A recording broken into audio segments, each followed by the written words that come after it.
Hello and welcome back to another episode of Critical Reactions with your host Brian. We're going to continue on with this week's theme of the blank song, listening to songs that are titled the blank song, where blank can be any number of words. Today we're going to be looking at Bjork's The Anchor song, which I don't ever know what's going to come up with this artist. She's just such an eclectic person musically. Um, And more interestingly, is that this song comes off of her debut album titled Debut. So it's going to be really interesting to hear where she came from, where she started her musical career. So let's dive into this. This is Bjork's The Anchor Song.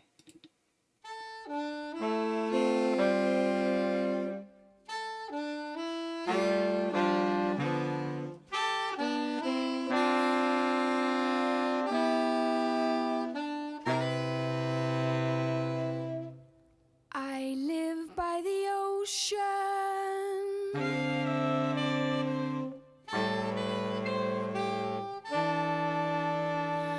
and during the night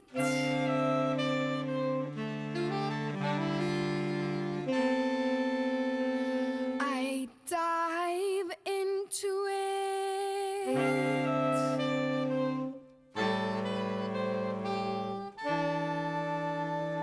Down to the bottom,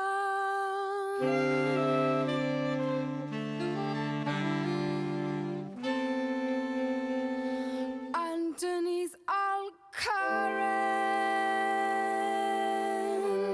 Really currents, interesting and dyad they had, the triad drop there. my anchor.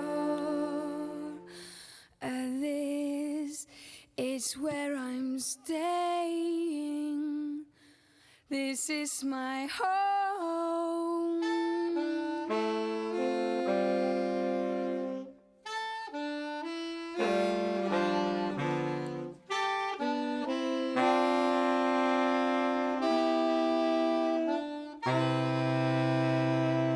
I live by the ocean.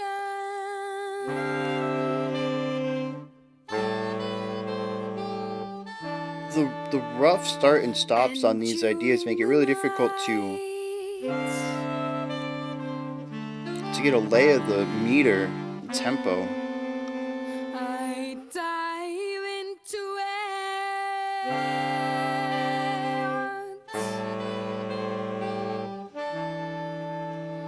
it, down to the bottom,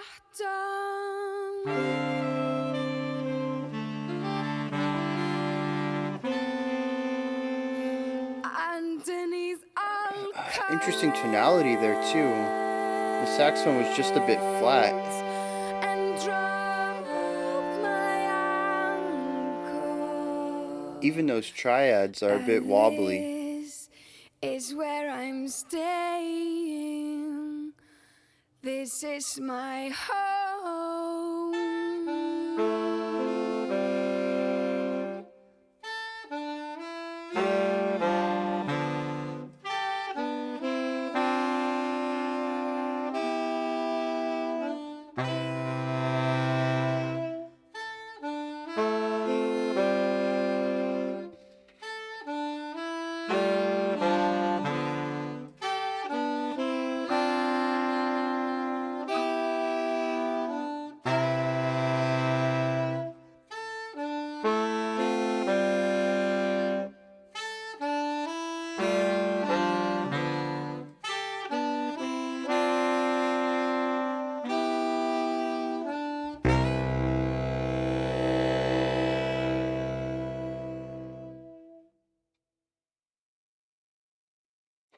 Huh.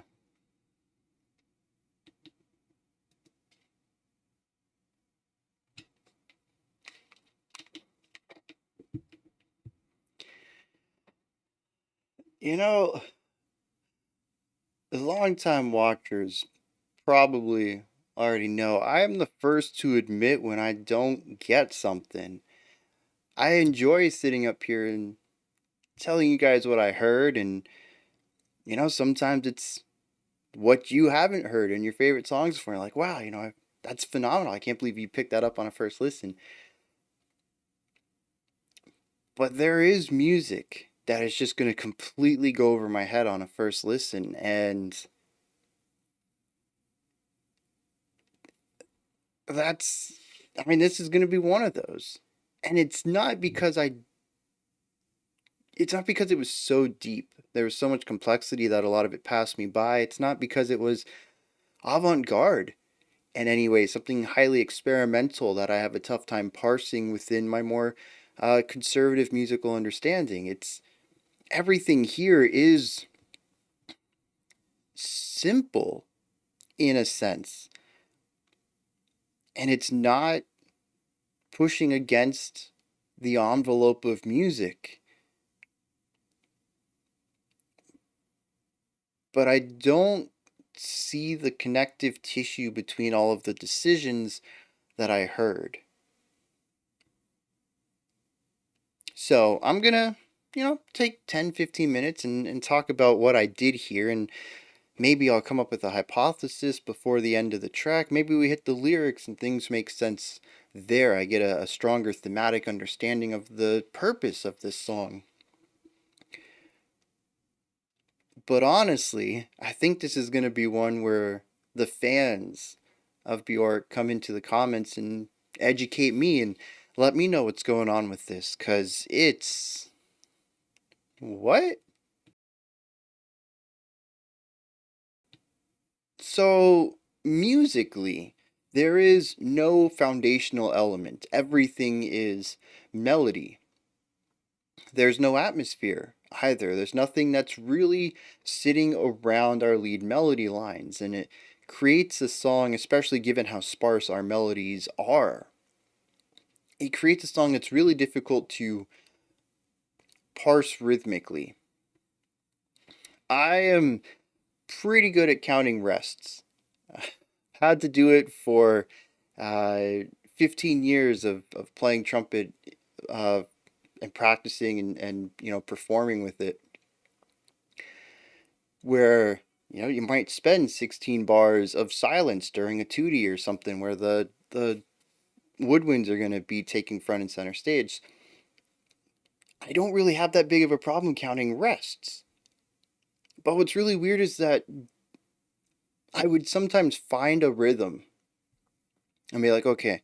And at one point, I did count out 8 pulses. I don't know if they were eighth notes. I don't know if they were quarter notes. Again, there is no real strong legend for this map. I've been handed this paper. I can see the layout of it, but I don't really have a legend to tell me what the markings are or what our distance is based on. Is 1 inch 100 meters? I don't know if that's accurate because metric's not my forte.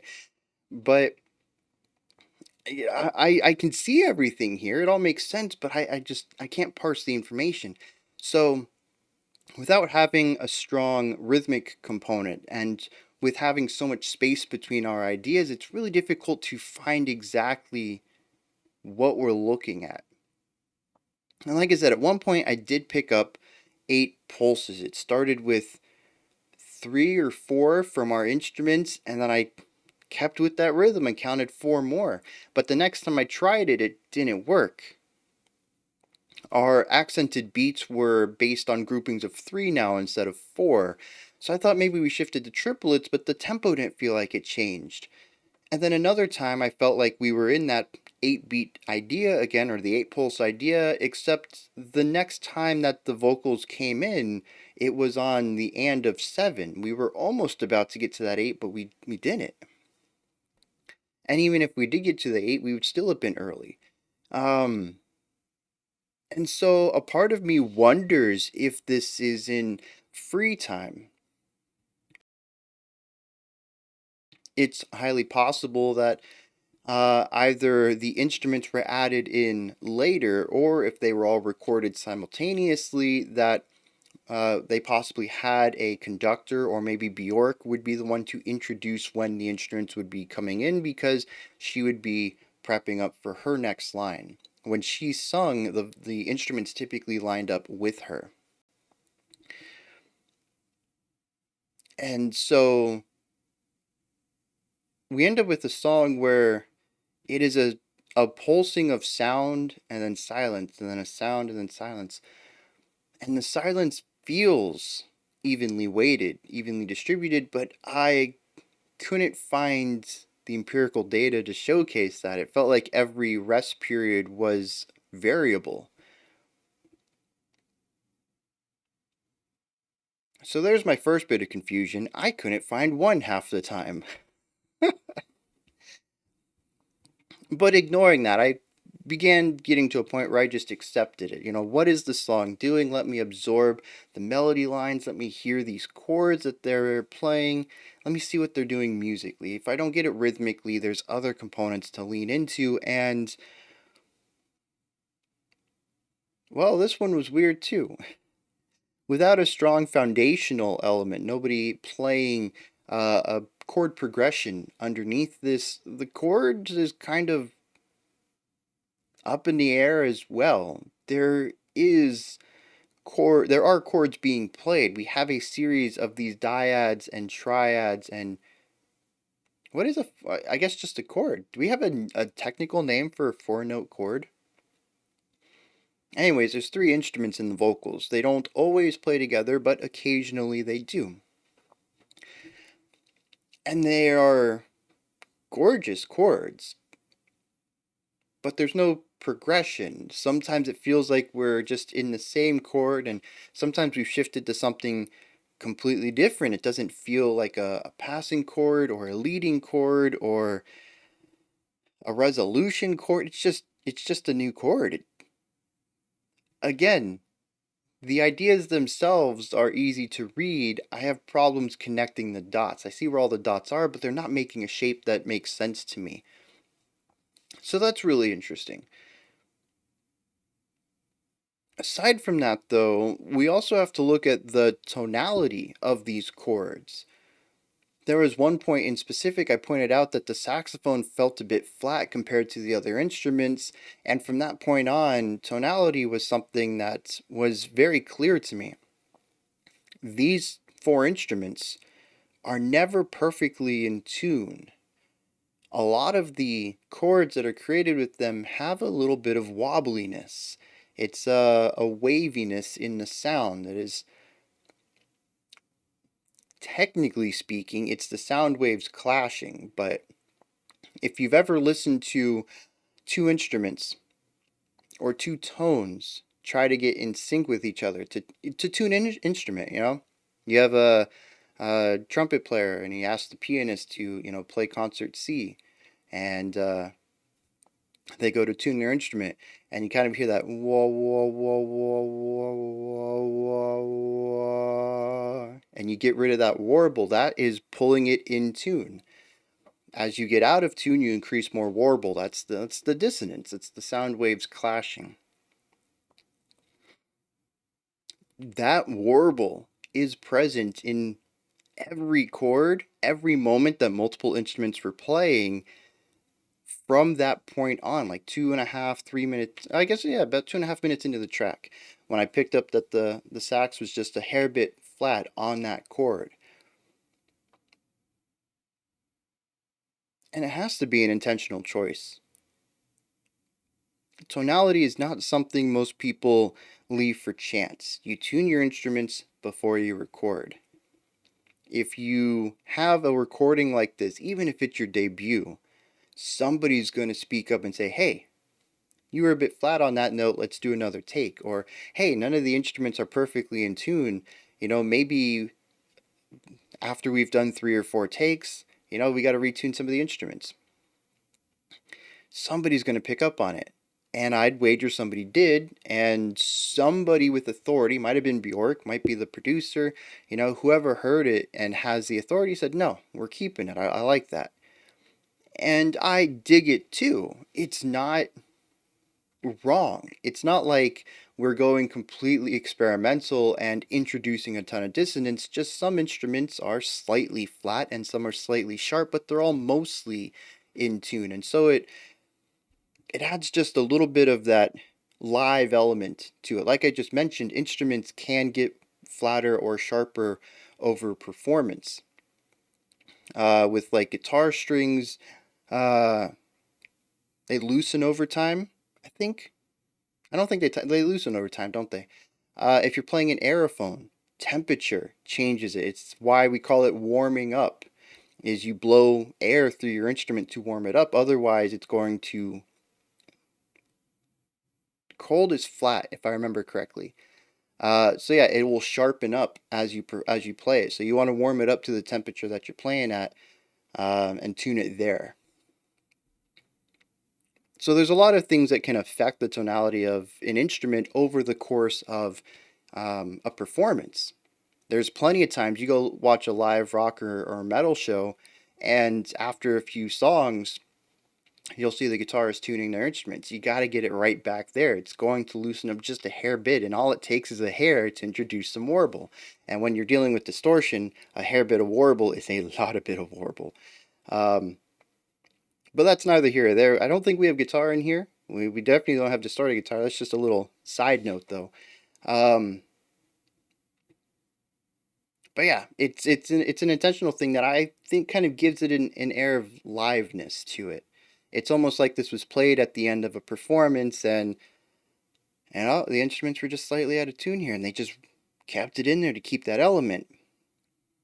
Maybe that's my guess. Like I said, I honestly don't know why. And then this leads me into the one part that I think I have a grasp on, which is the instrumental lines and the layering of melodies. This is really neat. As I mentioned, there's no foundational elements, there's no atmospheric elements, everybody is a melody. And so we have these layers of melodies. Sometimes it's just two whole notes, or at least what feels to me like two held out notes. I don't have a read on the time signature to know what type of notes they are, but they're longer. They're held out notes, usually in the lower instruments. And our higher instruments start, well, actually, all our instruments start at different times. Maybe somebody will get two notes in, and then the rest of the group will come in, and sometimes everybody comes in at the same time. And there's always almost a chaos to it. Sometimes two instruments will hold the same note and change at the same time, and other times one instrument will just constantly be moving and the other one will hold for a little bit and then move while the first one begins to hold. And there's just this irregularity to it all. I think there is a larger pattern at play. I did hear similar ideas in our first half and our second half, but within those halves, it feels like a linear concept from start to finish. There's, I don't know, 16 different phrases that get played, and then they get looped back. We hear those 16 phrases again. So it's linear, but it is riff based, phrase based, I should say, in this case. There is a repetition, but within that repetition, it is highly linear. And we have these, like I said, different starting and stop points. None of the instruments are truly aligned with each other. And through that, I get a really strong classical vibe from it. There's a couple of really prominent historical classical composers that built a lot of their sound off of moving melody lines, heavy use of counterpoint, layering melodies. And that's what this reminds me of. It is a semi simplified neoclassical pop track. I think the technical term for this would be Baroque pop, but I'm not 100% sure. I've heard that word, that genre tossed around. I think I've heard something in that genre too, but not enough to 100% label this as that. But it is where my mind goes.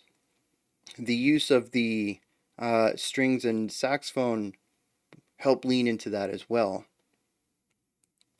So overall, we have a song that deals with a variety of unique lines that come together in a series of unique ideas without a concrete time or tempo, at least not one I could find, and without a concrete concept of chord progression that plays around with tonality and also is recursive and loops upon itself to create a repetition of a larger linear idea. And that's where my understanding ends.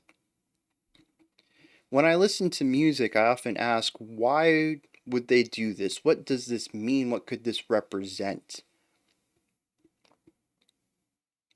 And that is where this completely goes over my head. This is where, I said earlier, I'm going to need people's help on.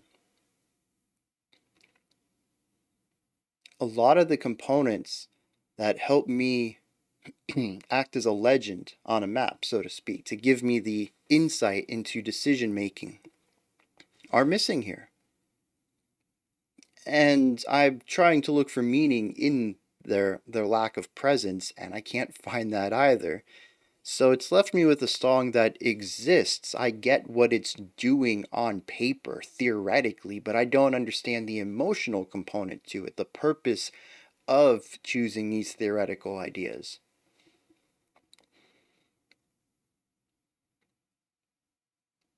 It simply sounds like a series of musical ideas, slight variations on a motif, but that's it. I don't see the larger meaning here. So I'm going to take a moment, hit the lyrics, see if that gives me any extra insight, and then we'll wrap this up. And I am greatly looking forward to the comments on this one. I love when music just completely hits me and says, "Hey, there's so much more out there that you don't get yet. You still need to expand your mind." I'm like, "All right, I'm here. Help me, take me there." And you guys tend to help me with music like that. And it's always a joy to learn more about how people go about crafting music. Anyways, let me hit up these lyrics and we'll wrap this up. Well, this solidifies my idea that I felt there was repetition going on. Like I'd mentioned, there were some ideas, musical ideas that I heard in the latter half that I heard in the first half of the track, but I couldn't really tell you that it was exactly what was being played, but I'm going to lean more into that now. Because vocally, we have one stanza that is repeated identically twice. Interesting, this song seems to be about environmental comfort. It says, I live by the ocean, and during the night I dive into it down to the bottom, underneath all the currents, and drop my anchor. This is where I'm staying. This is my home. It's somebody who feels most calm, most at home, most at peace, most comfortable at the bottom of the ocean.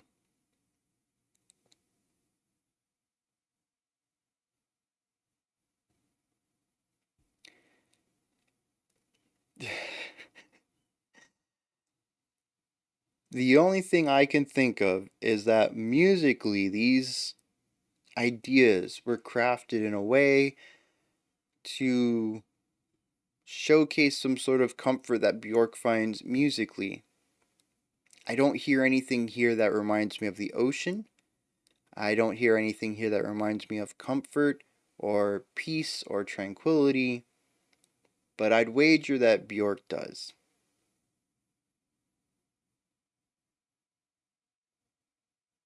Or maybe it's just music that was slammed up against some lyrics. She wrote the stanza, really liked it. Maybe she wrote the music, maybe a producer wrote the music, and they're like, "Well, we have one more track. You have one more set of lyrics. So just that's gonna end your album." I don't know. Bjork seems to be somebody who's a bit more intentional about decisions, but this was also her debut album. Things could have been different there. Either way, I have no insight into the creation process. I don't understand how these words fit with the music in my experience. And like I said, she might find a completely different angle on this music. maybe this is just an entirely comfortable song to her, musically, rhythmically, and lyrically.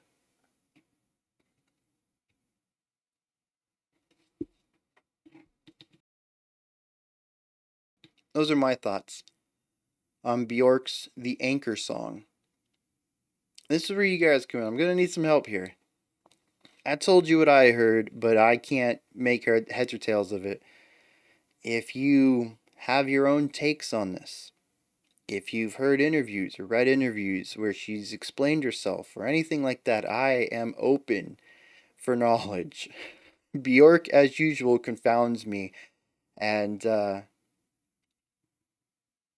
yeah, I need some external sources to help me understand. When you're done commenting, head into the description box. You'll find a link for Linktree in there. It takes you to this menu. It has links for everything related to the channel. You can find the Discord community. You can find a link to my music. You can find multiple links to support the channel and so much more. Go ahead and check it out. Above that, if you could, like, subscribe, and ring the bell. I greatly appreciate all three. Alright, we have another special selection today that'll air in a couple of minutes if you're watching this live. Otherwise, I'll be back tomorrow, 5 p.m. Eastern Standard Time, 10 p.m. UTC as usual. We'll continue on with the Blank Song Week. Until next time, remember to be critical, not cynical, of the music you listen to, and have a fantastic morning, afternoon, or evening whenever you choose to watch my videos.